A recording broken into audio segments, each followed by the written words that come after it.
For quite some time, there have been talks of Russia falling apart. We finally start seeing it happening. But what is exactly falling apart? And this is what I want to speak about today. Howdy, howdy, everyone. My name is Konstantin, and welcome to Inside Russia, where usual Russia is explained by the unusual Russian. You will find no propaganda, BS, or lies here, only truth, common sense, and logic. Some emotions too, because I am still a human being. So, what is exactly falling apart? In my eyes, it's little pieces start falling apart here and there. And not just the pieces, but the pieces that can't be fixed, that can't be taken and put back together.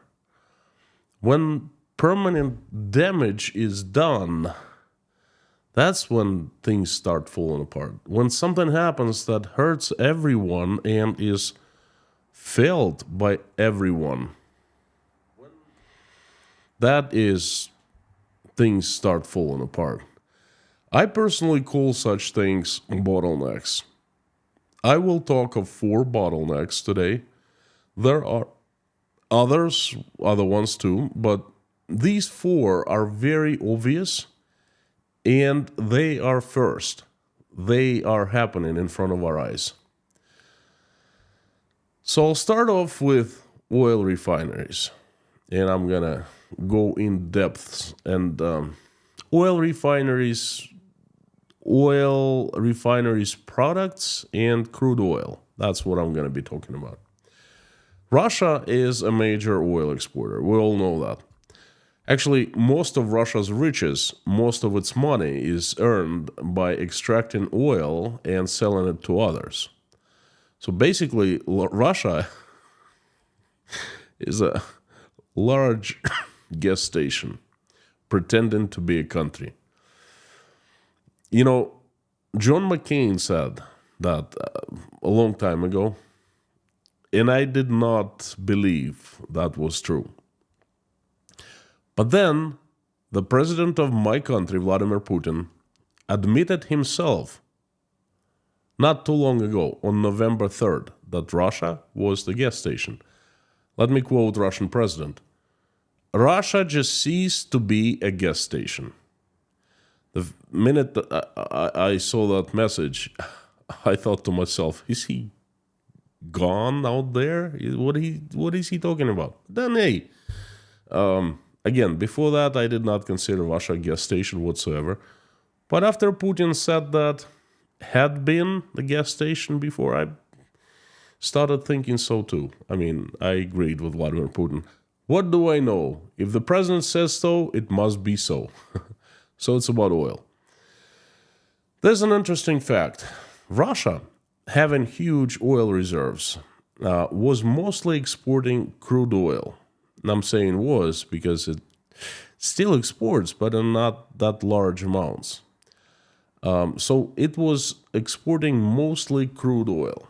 There always was shortages of oil refined products, oil refining capabilities. I remember quite well in the USSR, there was always shortage of gasoline. You get to a gas station and it's empty, it's closed. Not like we owned the car in the USSR, but it was a permanent feature anywhere you went. Those who lived in the USSR, let me know what are your memories. My memories, gas stations were absolutely like out of gas. It was luck to get gas at the gas stations. Russia was just not a gas station, but an empty gas station. A gas station without gas. Somehow, the USSR could not produce oil refining technologies. Very basic ones only. Things started changing in the 2000s, in the last 20 years basically. New oil refineries were started being built.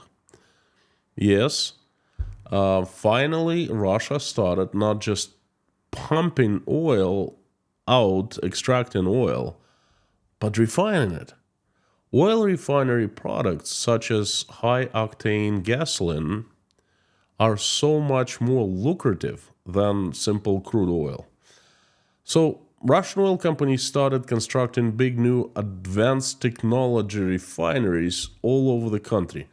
And basically, what they did, they started extending their chain of production, okay, to make their business more lucrative. And that's a perfect strategy,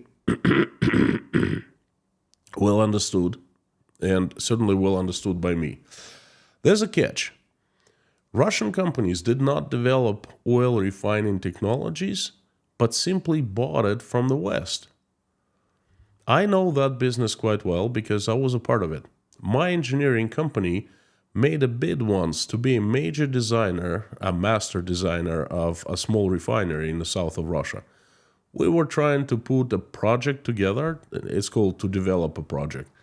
I personally had to fly to Madrid, Spain, to meet the biggest EPC contractor in the world called ACS Group.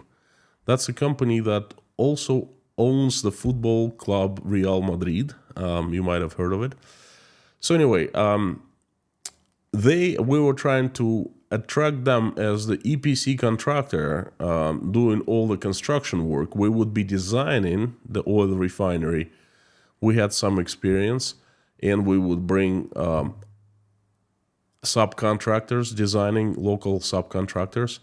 And the major part of it was to bring the process owners, the licensors, the companies who owned licenses. You see, that deal didn't come together, but I remember getting inside of that oil refining business and learning it from inside. I learned that oil refinement consists of a large number of chemical processes, and each of them is licensed. And the processes are like in hundreds, perhaps even thousands.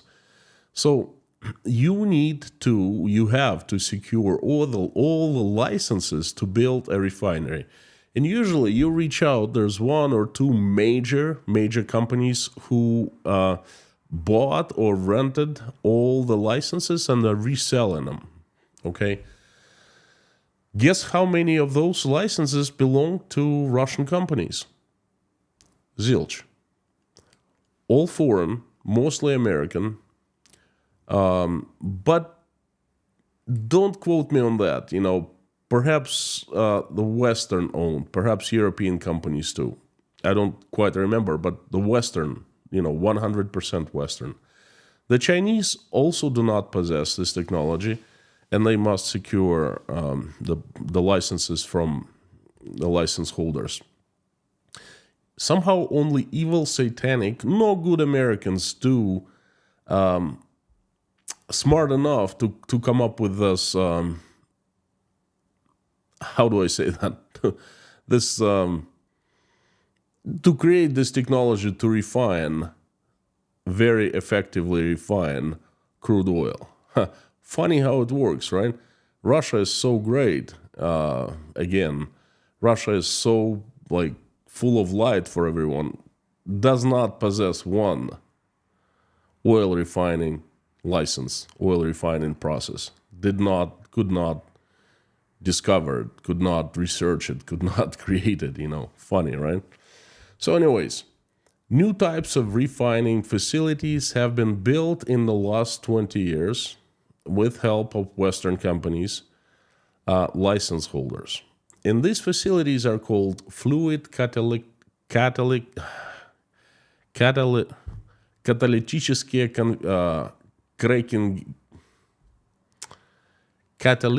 cracking refineries. Catalytic cracking. Catalytic cracking in Russian. It's hard time saying it in English. Catalytic cracking. It's cracking. That's the major word. Don't get me wrong. There were plenty of old oil facilities built in the USSR, also still in operation all over the country. But they're mostly big oil and gas tanks, okay? They call the oil refinery base or facility, but they're just not really oil refinery facility. They're just big, huge tanks. or refineries, old refineries that produce heating oil called in Russian mazut or low-grade diesel fuel. Well, diesel fuel is also needed. It's not as lucrative as gas, not as much of it needed as gas, but right now I guess demand for it high because most, if not all, military equipment, tanks, trucks, and so forth, they use diesel fuel. So the newly constructed facilities more or less provided Russia with gas. And no gas shortages anymore, thanks to Americans. Two things started happening after the start of the war: Ukrainian drone attacks and time. Drone attacks started happening early on. I remember the first attack on a new refinery near Rostov, I believe it's Novoshakhtinsk, in July of 2022.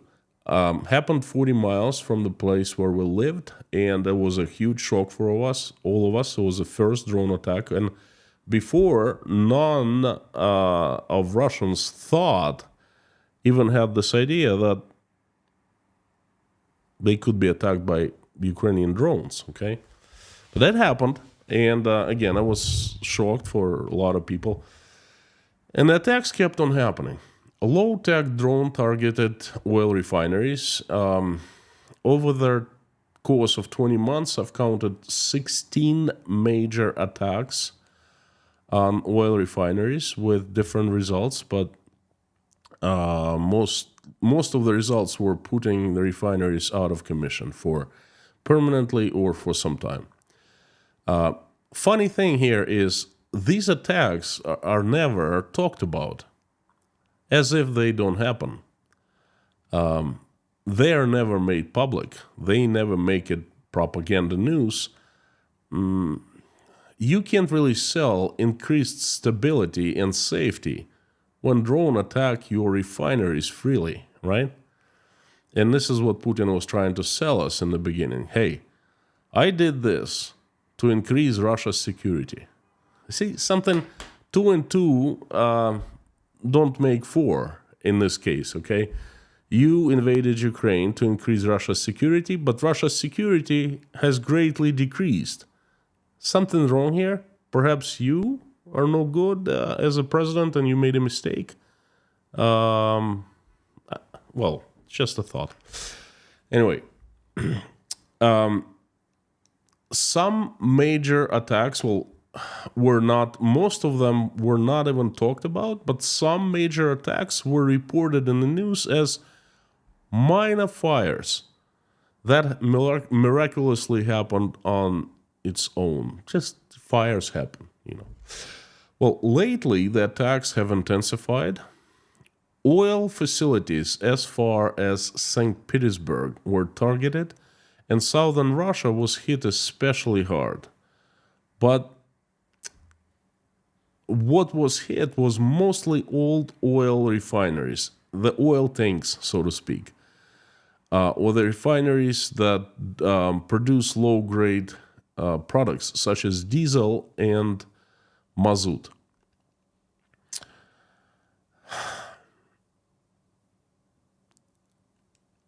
That is not really, and I mean those drones attacks, they're just not really helping oil refining business in Russia, okay?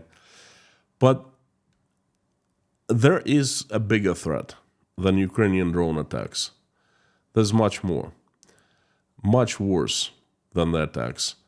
And that is the old man time. You see, the advanced facilities, they're very complicated, sophisticated. They have so much new technology. That's why they're so efficient. There's a catch. You build such a facility and then you get incredible output of high-grade products, high-octane gas, but there's a catch. The process is costly because of one simple reason. It needs constant and thorough maintenance. And the maintenance must come from those who actually designed and built the technologies. Okay. And guess what happened in February, March, May of 2022? The Western companies left. Oh, I remember Russian politicians being joyous about that. Finally, they have left. Finally, the markets are free. There's no competition for Russian companies, and we will build everything ourselves. We will replace imports. Импортозамещение. It was like a flag everyone had, all the politicians, Well, the Western companies left, and the licensors, I think they're called.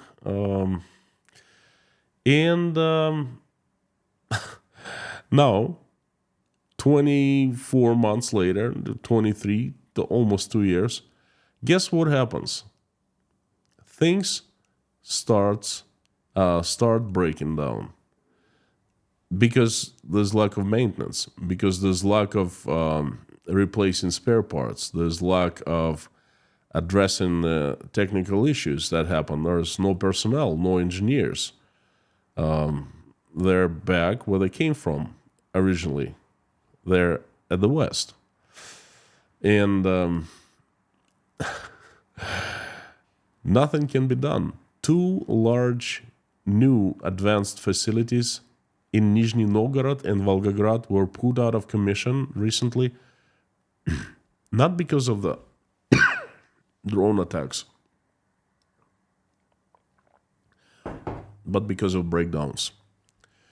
Because they cannot be operated anymore due to lack of maintenance, due to lack of technical attention, due to lack of people simply not knowing what they're doing because they did not create these processes, okay, that are used in the oil refineries. So the bottleneck is because there's nothing can be done about it. You know what happens next? Shortages. And the prices for gas skyrocketing. What we're seeing right now is quite a few oil facilities are out of commission, and prices of oil, of gasoline, of diesel fuel, higher octane, lower octane gas, they are regulated by market so far, by, it's called wholesale fuel exchange in Russia. Okay, and that's where large amounts of gas and diesel are sold. Futures are sold, and we're seeing the prices are going up because fewer facilities, well, it means less gasoline, higher prices and shortages, because most likely very soon, I bet after elections, of presidential elections, we will start seeing shortages back to the USSR. This is the bottleneck number one. Again, there's nothing can be done. The only thing is Russia can be buying gasoline in large quantities to replace all that is not being refined right now. But that, I don't think they're gonna do that. It's very costly to buy and subsidize gas. What they're gonna do is they're gonna ration. They're gonna prioritize customers, saying, the plants that produce military industrial complex number one, gas, as much as you need. Large plants, perhaps not priority number 2, and people, priority number 99, something like that. So we will see. I bet it's going to start happening soon. Again, this is bottleneck number 1, and it's already felt by the society, and that's far from well. I call it the seizure. Bottleneck number 2 is airplanes. Airplanes are still flying, and most of airplanes that have been stolen by Russian airlines, and they were stolen in February and then March of 2022. They simply stopped paying for them, and they were being leased from the Western leasing companies, and those companies wanted the airplanes back, and Russian companies simply did not give it back. Well, that's called stealing. So most of stolen airplanes are flying inside Russia because they're going to be arrested as soon as they... I apologize. As soon as they fly outside Russia. And those who are those airplanes who fly outside Russia, who are owned 100% by Russian airlines that are paid for, they are serviced outside in other countries, but there are not direct services from manufacturers of the airplanes, okay? They're serviced through third companies. And that's not the best service you can get. Those airplanes who are flying in Russia, let's put it this way. Before the war in 2021, there are different sources. I've heard two numbers. One number is 9 accidents happened in the entire year, and another number is 28. I don't know which one to believe, but either 9 or 28, or somewhere between them. So, that's not a lot. And no, those accidents were not major, okay? They were just breakdowns on tarmacs and not life-threatening. Now, in December of 2023, in January 2024, 3 accidents happen every day on average with our Russian airlines.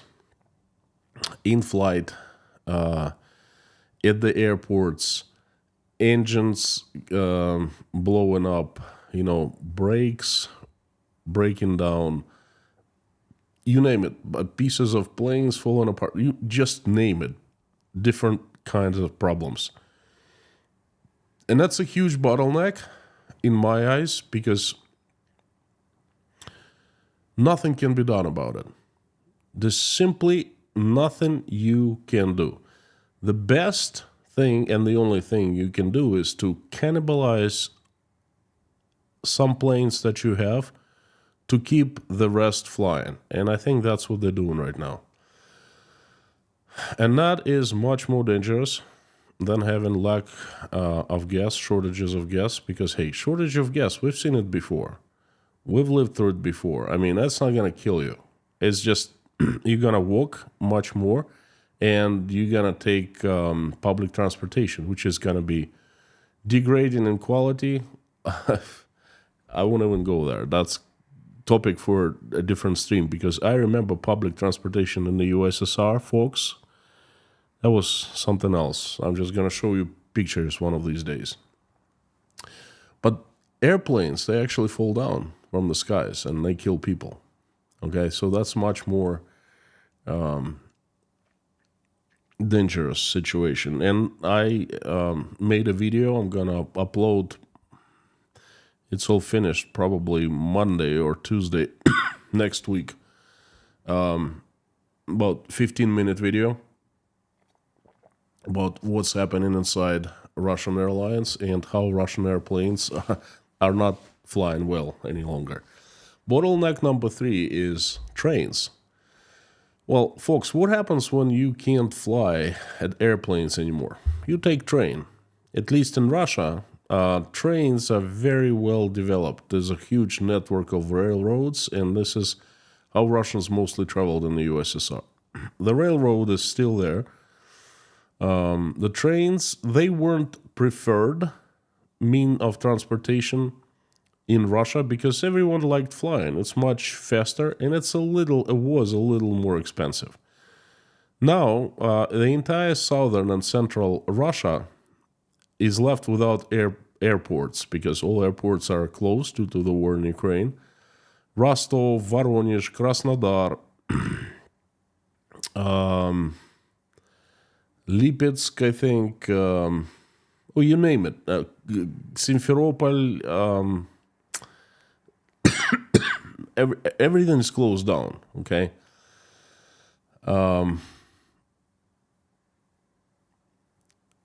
How do you travel these days? By car or by train? Trains are overbooked. And they cost as much, if not more expensive than airplanes before. And I was really surprised to find out that many Russian trains are not Russian train engines. They are produced elsewhere. There's a German company called Siemens. In Germany, it's called Siemens. And they were in Russia for 172 years, without leaving. And they finally left after 172 years being here. They are world-leading manufacturer of fast trains. And they sold so many to Russia. They actually built a plant and quite a few manufacturing facilities to localize production, to make it more streamlined and less expensive. And they left. Siemens left, one of the first companies that left Russia. I worked with Siemens very closely in energy business and turbines, gas-fired steam and gas turbines. No, not gas-fired. Gas and steam turbines. There you go. Yeah, there you have it. Anyway, that's the next bottleneck, by the way. So all of a sudden, it turns out that many Russian trains simply stop because they shut down. Because same as the airplanes, they need maintenance, and there's lack of maintenance. What the hell? Russians start asking. Well, that's what you get for invading other countries, isolating yourself, and becoming a pariah. Now, I am being sarcastic to most Russians that were telling me for months and months and months, oh, you don't know anything, we're gonna prevail, we're gonna get stronger, we're gonna get better because, we're isolated, but that's okay, we're self-sufficient. Now it's my time. It has come. Now I'm telling them, well, you're self-sufficient. Why don't you build new trains, or why don't you keep all your trains running? Oh, you can't do that because they're made by Siemens, and they're as technological as airplanes, modern airplanes. And you need to maintain them, and you need to replace parts systematically, different parts. And if you don't, they simply stop. Obviously, it's not a catastrophe as if airplane stops in flight. If a train stops, but people can get off. But a couple accidents happened in December, actually. It's pretty, it's not funny, but as I don't even know how to say that.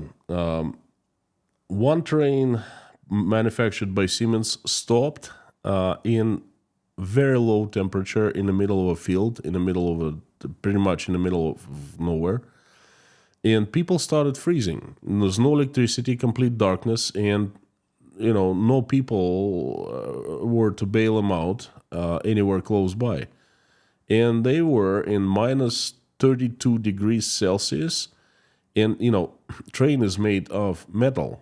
And once it's not working, it becomes basically a piece of metal, and it cools down very quickly. So imagine people being inside a train in complete darkness in the middle of nowhere in minus 32, okay? They were rescued. No one died. Media didn't say much about that. But it was a Siemens train. Not because Siemens is low quality. No, it's the best but it hasn't been maintained for 24 months. And then there was another accident. There was a brand new train made in Russia, 100% Russian. Well, perhaps components from Taiwan, but made in Russia and 6 days old. And it had the same fate as Siemens. It stopped and became piece of metal. Only Siemens was, not serviced for such a long time. And Russian train was brand new from the factory, 6 days old. Okay. So this is the bottleneck number 3 in my eyes, and nothing can be done about it. It's nothing. You can buy from Chinese. Well, will they sell?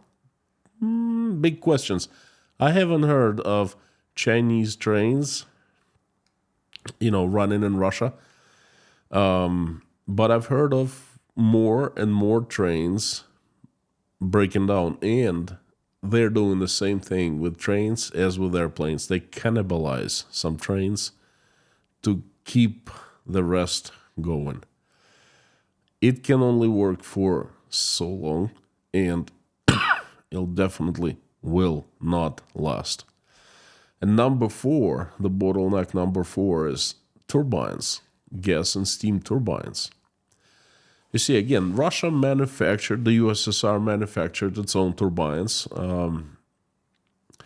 but R&D stopped in the 70s for different reasons, what I'm not going to discuss right now. And basically, right now, there are 2 manufacturers of steam and gas turbines in Russia, and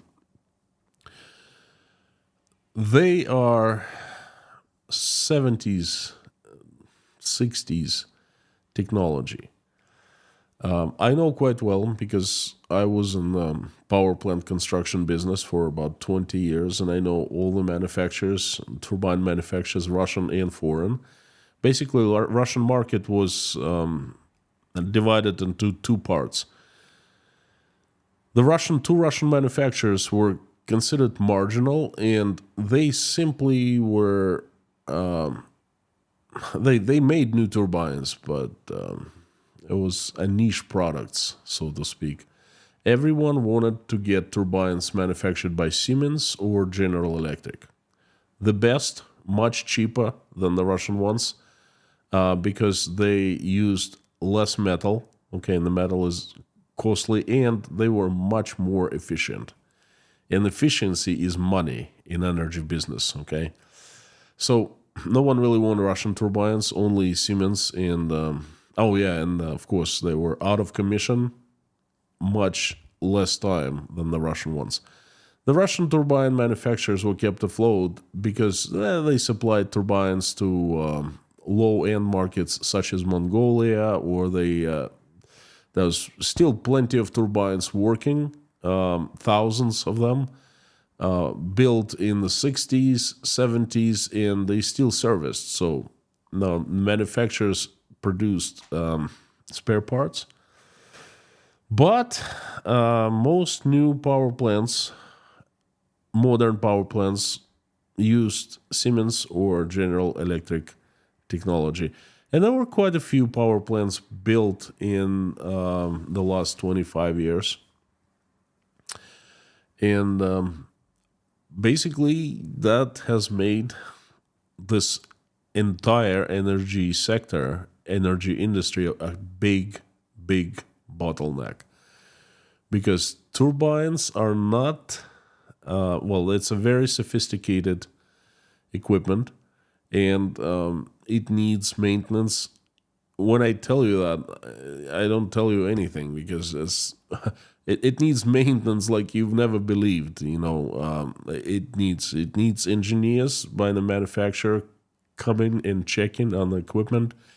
It needs specific parts manufactured only at manufacturing plants. You cannot go to another company and get something and replace inside of a Siemens turbine or General Electric turbine. That's very unique product, okay, and very, very high quality turbines. They're still spinning, okay, but they require maintenance, and if maintenance is not provided, then they simply stop. They don't blow up, they don't explode, they stop. And they don't generate electricity and heat anymore. And we start seeing it happening. This huge utilities crisis in Russia that happened this winter is partially due to this problem. Lack of engineers and lack of spare parts results lack of maintenance. And guess what? There is nothing can be done about that. Nothing.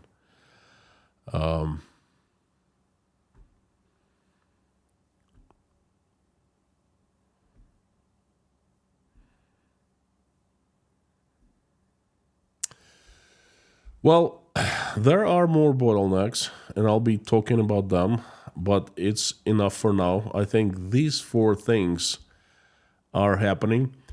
An honorable mention is seeds, but I have not researched this topic. That's what I'm working on right now. Seeds. I mean, what's the big deal, right? Seeds. Seeds for agricultural products, for, produce, for veggies, for not fruits, but veggies. How can this be a bottleneck? Well, very simple. It turns out that Russia, over the years, have been buying about 40% of seeds from abroad, from the Netherlands. Netherlands turns out to be the world's center of seed exporting. I didn't know that. I'm still researching this topic, but it's hugely, hugely important because if many Russian farms, huge, big farms, big companies, having problems with buying seeds from abroad, simply can't because they're not sold anymore, then they won't have much to plant. Therefore, when time to harvest comes in the fall, there will be, well, that's not going to be good. This is topic very new to me, and I'm still researching. There are different signals, and they're mixed. Some come from large companies saying, hey, we are on the brink of disaster because, spring is around the corner, and we start planting around March or April. Okay, but we don't have seeds to plant with. Some farmers say that, okay, we have our own seeds, and I don't quite understand what's exactly is going on, but there is smoke in that industry. And usually if there's smoke, then there's fire. So that's what I'm going to be investigating next, and I will let you know. But that could be also a possible, very possible bottleneck, and very, very scary one. We've been talking of that Russia is to fall apart, or Russia is done, Russia has been canceled, and it's finally here. It's happening in front of our eyes. We can see it. We can touch it. We can smell it. I've been saying that Putin, by invading Ukraine in February 2022, just simply killed Russia. It killed its future. He shot Russia in its leg, second leg, hand, another hand, elbow, another elbow, and into stomach, and then shot in the head. And now Russia is laying down, bleeding, saying, help, help, and there's no one to help, okay? And then we start seeing it. It's not hypothetical, oh, it's going to happen in the future. It's right here, right now. Moscow and St. Petersburg are still fairly well. Life is as usual because they are big bubbles. But if you go some other places, you will see that yet no food shortages, but hey, people start suffering, okay? And more to come very, very fast. I call this, I start seeing seizures. They're small, but they're growing. Folks, that's been my message. Thank you so very much for coming. I still have problems with my voice here and there, but it's a bit better. Thank you so much. Please let me know what you think. Am I spot on? Am I off? What do you say? I invite everyone to carry on to live stream chat. It's my favorite part of any stream, and I miss that. Haven't had chat for quite some time, since last week. And if you're here for the first time, I'll remind you that Inside Russia has the best moderation team: Lorna, Mami K, Harry Potnin, Bob S, and Amir Fazat. Great people and the best mods. So don't mess with them. They don't like that.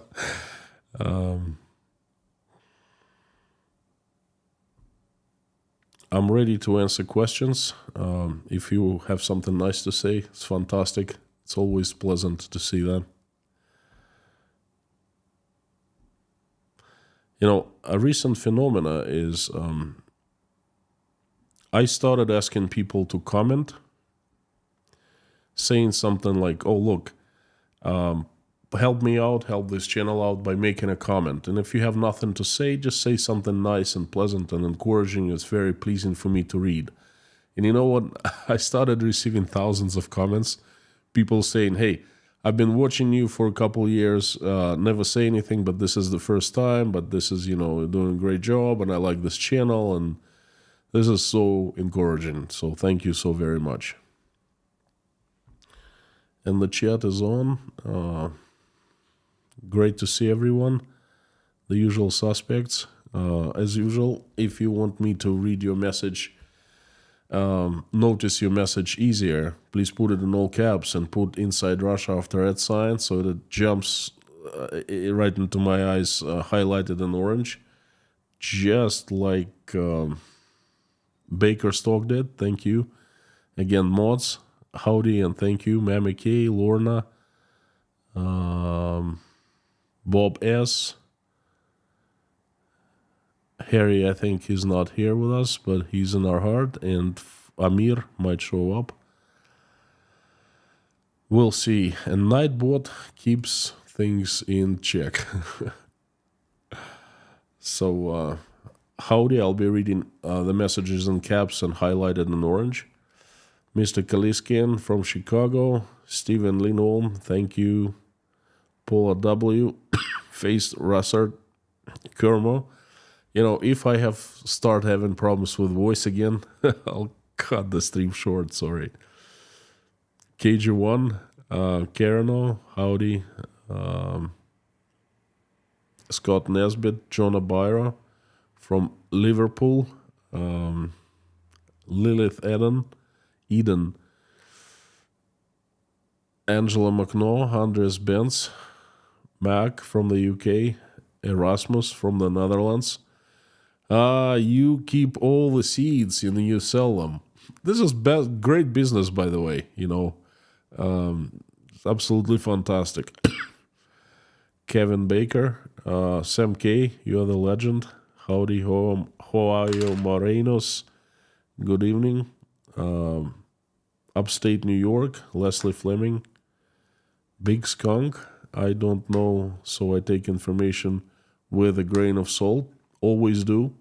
Always fact check, always double check, always, use your critical thinking. Koshka, have you heard of the Twix the cat?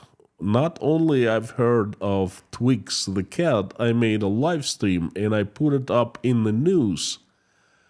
So go and check it out. It's I think a couple weeks ago. It's in the crazy news update that I do every Friday. Yes, I have heard of it. Everyone in Russia has heard of Twix, and everyone has felt very sympathetic. Somehow they don't feel that sympathetic to Russian people as to the Twix the cat, and definitely not feeling sympathetic to the Ukrainian people as they feeling towards Twix the cat. And that's very, very tragic in my eyes. William, atheist number 1, my favorite atheist. Howdy, I hope that you keep on praying with us every day. Thank you so much for your support.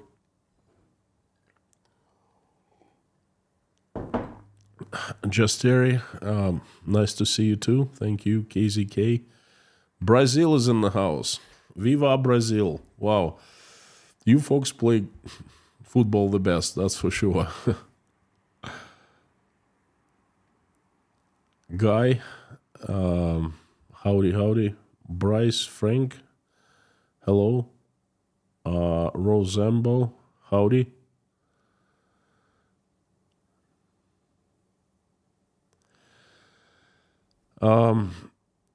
Go on, Alex. On power plants, there's also not Alstom.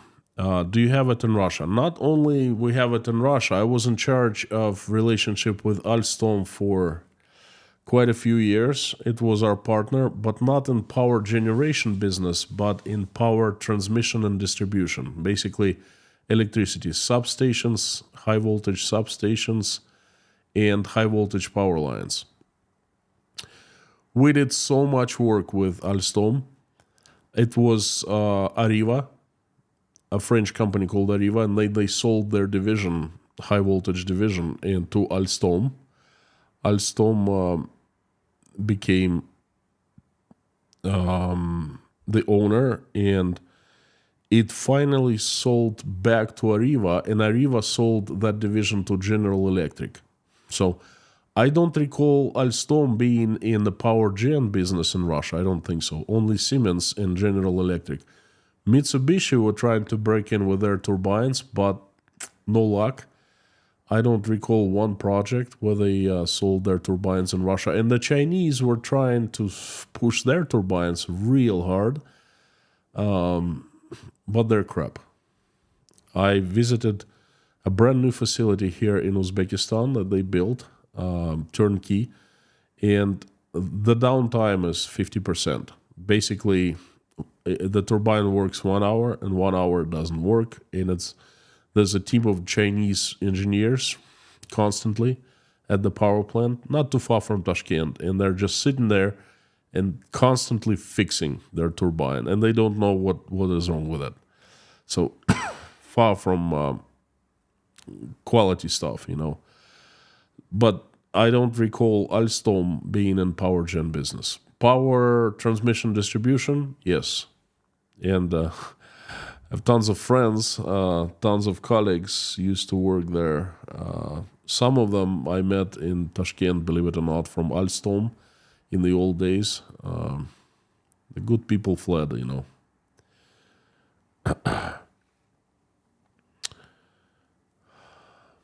Douglas Wetzel, thank you so much. Pamela J, hello. George Ruberty, howdy. Hope all is well. New England is in the house. Massachusetts, unusual Frenchman here. Jean-Michel van Prussen, greetings. Well, Prussen kind of sounds like van Prussen.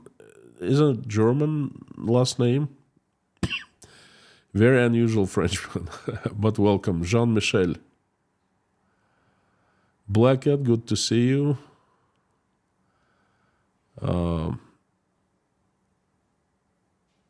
Fact checker, very interesting comment, thank you. Interesting stream, I've never heard that Russia can't plant without imported seeds. This seems hard to believe. Now, I'll tell you a little more about it. I started seeing information coming from inside Russia about 3 weeks ago that large companies, agriculture in Russia consists of huge gargantuan companies that owned by Putin's friends. Okay, they used administration resource, the government power to actually seize lots of land. Okay. And also there are plenty of independent farmers, smaller ones. And I know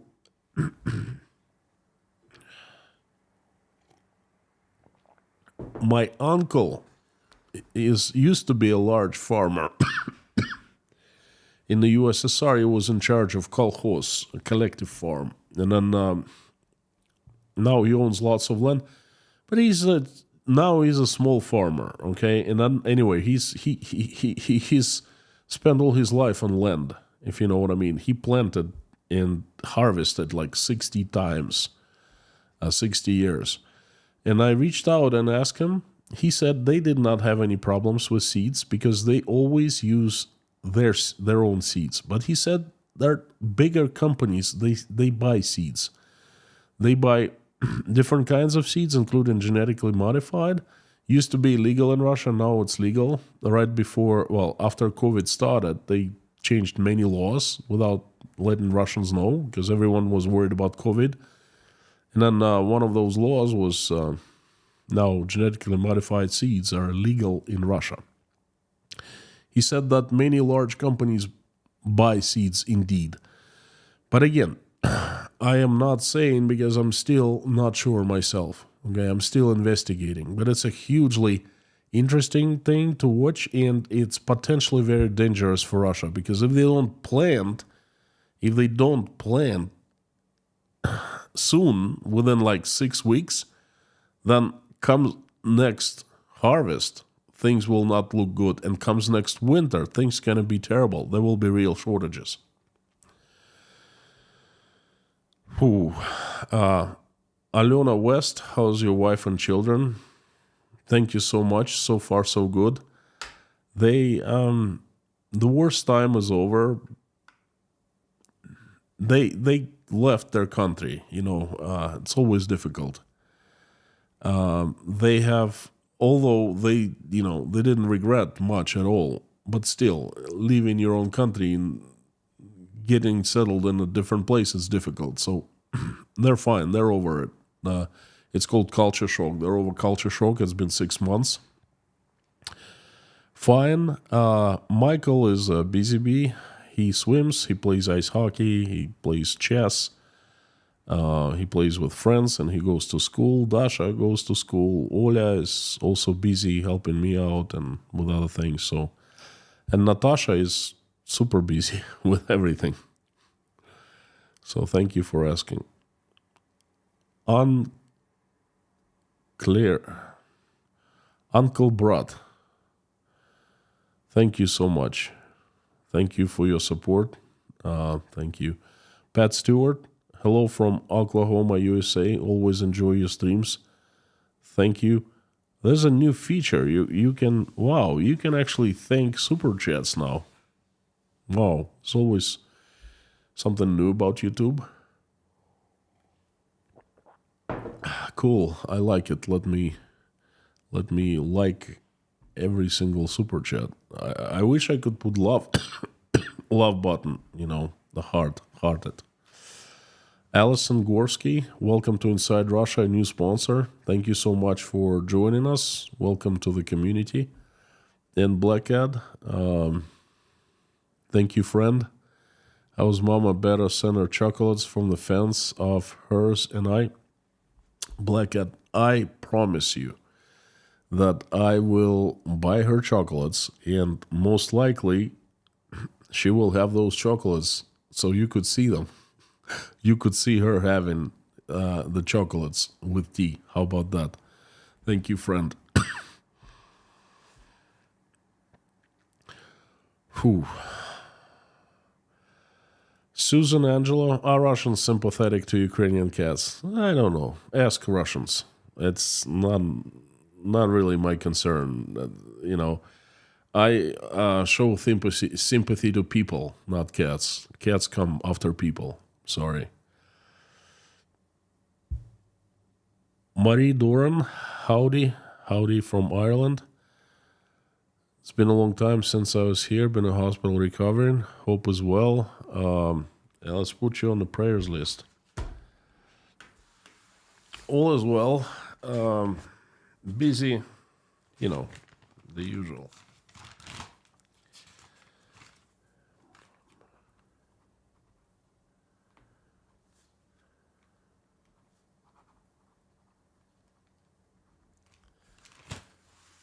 There you go.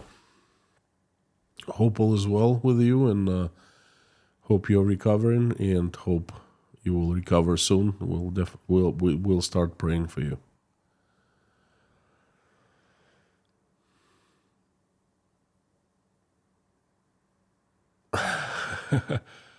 Well, what? KZK from Brazil. Right now we are not good on football. We played masterfully in the past.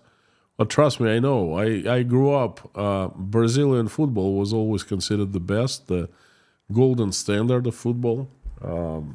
That's when I was growing up. I don't really follow football anymore, but I can't imagine that you all of a sudden unlearned how to play football.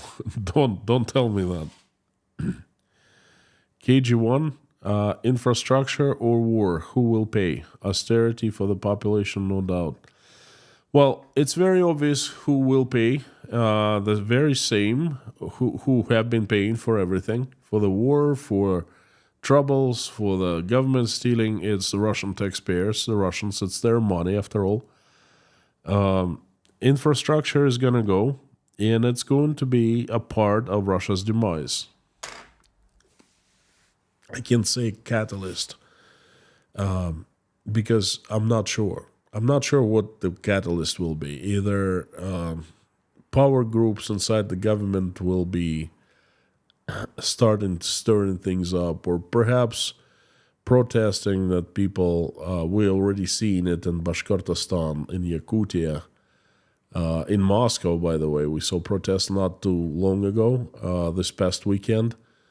The wives and the mothers of the mobilized came out and staged protests, not big protests, but they left them alone. But they arrested all reporters that were filming and taking pictures. They literally arrested everyone who was around, the reporters, and they detained them for a few hours, and then they let everyone go. So I think they're giving warnings right now, saying, don't you even dare, don't you even think about it. So who will pay? The Russians. Stefan Dooling, thank you so much. Will we see electric and diesel locomotives from the 60s back in action? Are there any left? Not too many left. That's the thing. A gift from China refitted for wider track? No. Definitely there will be no gifts from China. My friend, China does not send gifts. China sells things. If it had such locomotives, such engines, I didn't know that you have this word in English, locomotive, because that's what in Russian, that's what it's called, lokomotiv. I always called it train engine, but hey, locomotive is much more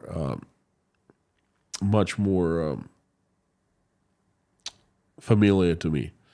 So China never produced locomotives in the 60s, okay? Perhaps they received some from Russia, but they been producing fairly advanced stuff their own, and I think they've just charged. They just got rid. They recycled all the old ones. Like, why do you need them? This is 2024, after all. And again, China will not gift anything. China will sell you, and it'll sell you at a price that you're going to be crying about. In Russia, are there any locomotives, diesel, electric, left from the 60s? Not sure. Well, there are left, that's for sure. I wish my dad was alive. That was his love. He was a locomotive driver, operator, and he loved trains so much. He was in charge of entire train operation of a large plant in Rostov. There was a network of railroads to move things from one manufacturing facility to another, and he was in charge of that. He actually died getting ready to go to work. In the last few years, he was in charge of, I think, 4 locomotives, engines, and then he operated one himself. Anyway, he would have answered me. I assume there are some, but you can't put them back into operation. I mean, look, the Siemens trains are bullet. You go from Moscow to St. Petersburg in 4 hours. You go like 160 kilometers per hour. That's high-tech stuff. I mean, what can you do with diesel locomotive?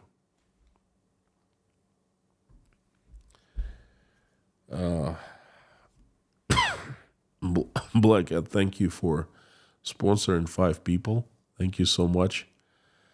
And thanks to Jodes Rames. Folks, thank you. I really appreciate it. It's very touching. Thank you.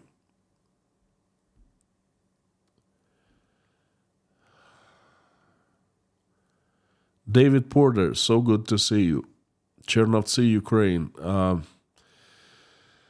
Please forgive us, friend.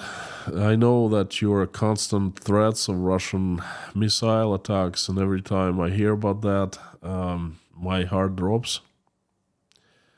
I'm doing well. I'm doing much better than Ukrainians here and much safer than Uzbekistan.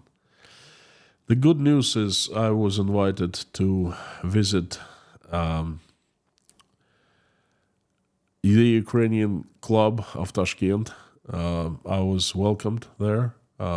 I felt uneasy going there, felt a little scared, but people took me with open arms. Fantastic guys from all over Ukraine, families, many women, kids. Thank you, David, for keeping coming back here, and this is a little piece of my salvation. Thank you. Ronald Parabek, another job done. Thank you so much. Thank you. Howdy. James Com. I read about Sukhoi replacing spark plugs with domestic parts. Turbine engine, just 10 times less lifespan, similar effort, not made for trains and turbines. I have not heard of Sukhoi replacing spark plugs for superjets. But superjets are crappy planes to start with. Let me tell you, they used to break down a lot from the start, okay?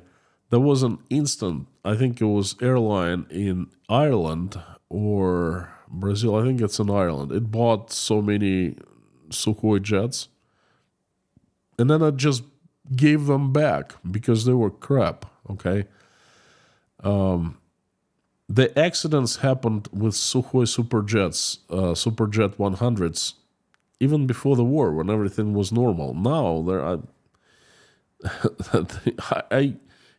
if I have my mom or someone else close to me flying, I choose airline carefully. I don't book Russian airlines anymore. I believe this news. I believe that they're doing something like that. They're trying to come up with some kind of a shortcut to keep things moving, okay? Same for the turbines. I have not heard of anything that they're doing with the turbines. I actually, you know what? I got to call people I know, find out what's going on. But they probably doing that with turbines or trying and trains. But the thing is, you can only go that far. Have you ever seen a Siemens turbine? That is a piece of art, okay? All you can do is stand right next to it and admire, okay? Or same goes for General Electric. There's so many efforts put into creation, designing, research and development of that thing is a real piece of art. You can't touch it. You don't know, like, what's the... How can they shortcut? I just don't know. Anyway. But it's a good idea. I can't tell you anything about trains, but I can tell you about turbines. I know people who used to service them, and let me ask. Keep on tuning in. I'll definitely give you update. Caesars, good to see you. Thank you. Do you think that China's stock market dive could influence Russia? And if then, how? Definitely yes. Definitely yes. Definitely yes. China is in trouble. I mean, I'm not a huge expert on China. I watch others who are in the know, but there's a sense that China is not doing well. And it's definitely gonna backfire to Russia because, for one simple reason, it'll stop buying Russian oil in the quantities that has been buying. And that's it, Russia kaput. Because that's the only money it's getting right now. Real money, dollars from, well, yuans, it doesn't matter, but like some kind of a foreign currency. Oil price the Chinese will stop buying as much oil, and the oil prices, the global markets will drop down, and this is it. Russia will kaput. So there you have it. Direct correlation with Russia. William Atheist from Canada. When you guys refer to evil in your Bible, please tell me, does Putin represent pure evil? Because he does in my book. Well, I don't know. You've been with us for a long time, and you probably know how I pray. I look inside my heart, okay, because I have God right here inside of me, and I pray here to God. To me, Putin represents, he's a man. He's not demon or anything like that, you know. He's like every one of us is a man. And then, is he a man of light? Definitely not. Darkness? Yes. Pure darkness? Yes. Have demons influenced him? Perhaps, I don't know, but well, yes, I think so. But that's all I can tell you. I mean, what else do you need to know? So anyway, I refer to God when I pray, that the God that is inside of my heart. And I think that the God, and I'm sure the God is inside everyone's heart, including yours too. Whether you like it or not, believe him or not, that's not the point. The point is that he believes in you. That's the most important thing. Jekyll, thank you so much. Thank you from Australia. This is the third attempt. Hope it works. I'm very glad it worked. Thank you. I don't know what's going on. Okay. Jeff Heiner from Utah. How do you say bottleneck in Russian? Бутылочное горлышко. Utah. Always wanted to go and ski in Utah. Never had a chance, unfortunately. Paul Gilbert. Thanks for being an unusual Russian. Regards from South Londongrad. Croydon. It's a good place. Leon Dobnik. Is it possible to get in touch with you? Yeah, sure. Drop me a line. George Roberty from New England. Pamtree Kate. Do you think all of this unrest in the world will lead up to World War III? No, I don't think so. I don't think that it'll lead to World War III.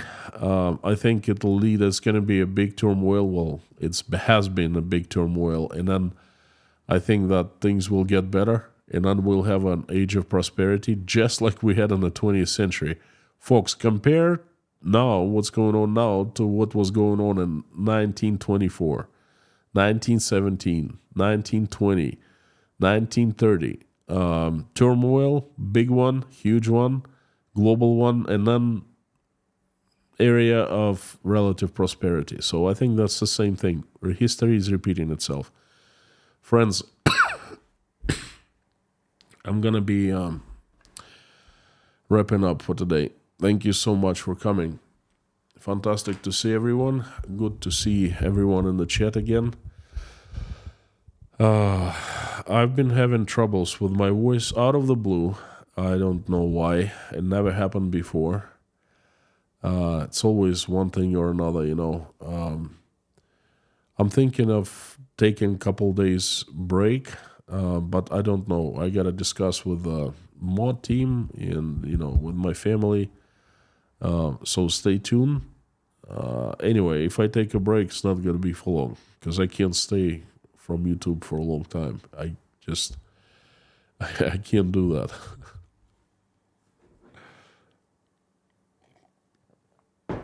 I would like to finish today's live stream by thanking everyone and inviting everyone to pray along with me.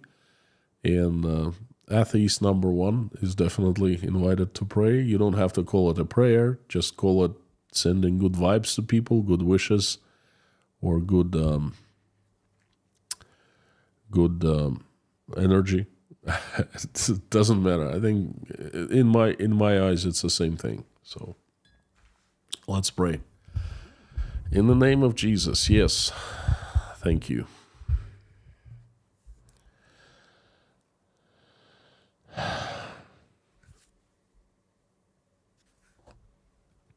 There's 4,000 of us. It's incredible. Think of 4,000 people around you. That's a small stadium.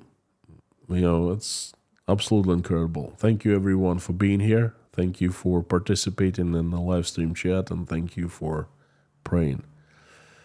Dear Lord Jesus Christ, thank you so much for giving us this life, this day, for giving us everything. Thank you for putting food on our tables and giving roofs over our heads. Thank you for surrounding us with people who we love and who love us.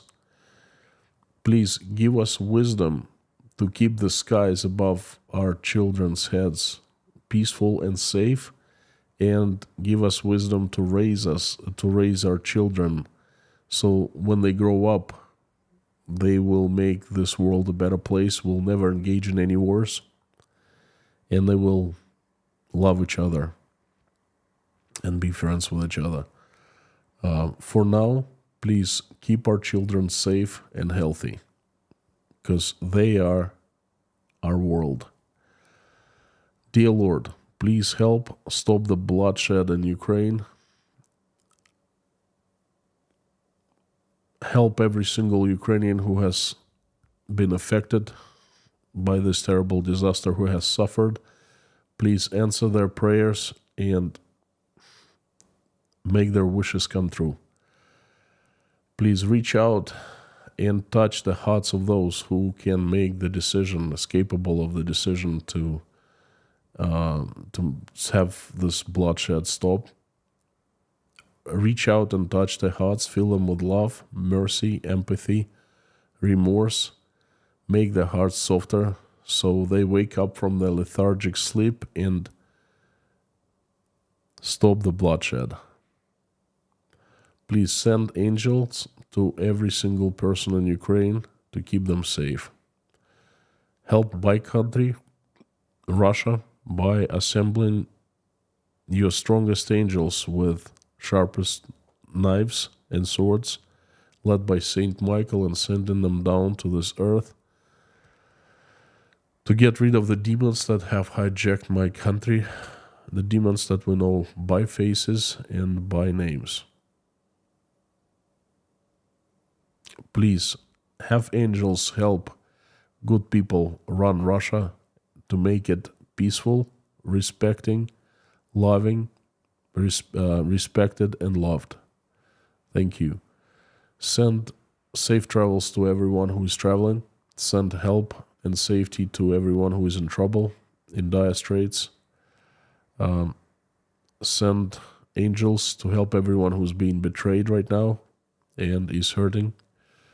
Please help single mothers who are raising their children and struggling to make ends meet. Help all who are those who are helping Ukrainians. God bless them. Help the Ukrainians who are under threats from Russian attacks right now. Send them safety. Send angels to help them. Please help those who are sick, hungry, homeless, jobless, addicted, depressed, betrayed, not feeling well about themselves, struggling with their faith. Please surround them with your warmth and fill their hearts with love. Show them that they are not alone, so they feel it. They feel that you are right next to them, behind them, and helping them. Have them feel you. Have them feel your love. And your love will heal everyone, will help everyone, will bring everyone back to good, happy life. Have them feel your love, please. Send your angels to help everyone in need. Thank you so much for letting us to create this community. Thank you for letting us pray every single day for everyone who is praying along with me or simply watching us pray. Please answer everyone's prayer and make everyone's wish and wishes come true. Thank you so much, dear Lord. I would like to ask you for a few people who need your help. They are little girl Sarah, who's fighting for her life. Thank you for helping her. You have helped her and her family. She needs more help. Please send recovery and strength to her and her parents. Also, please help Marie Doran to recover. Redman half-breed. Thank you for shining your light upon him. Warren Spees, please help with addiction and PTSD. Jay Spike, Natalia Blaga, Eric Quinn, Tracy, Dennis from Kiev, James Marston, gabbing with Gary, Frank Caprio, Jim, Frank in Texas, Paula W, Karen's mom Dorothy, Tracy, Tim Mayers, Larry B, Colleen's dad, Dominic, Olga and Alexei, Jason Carney, please send complete recovery. Sandra Dunn, Susie Mailer, please send strength.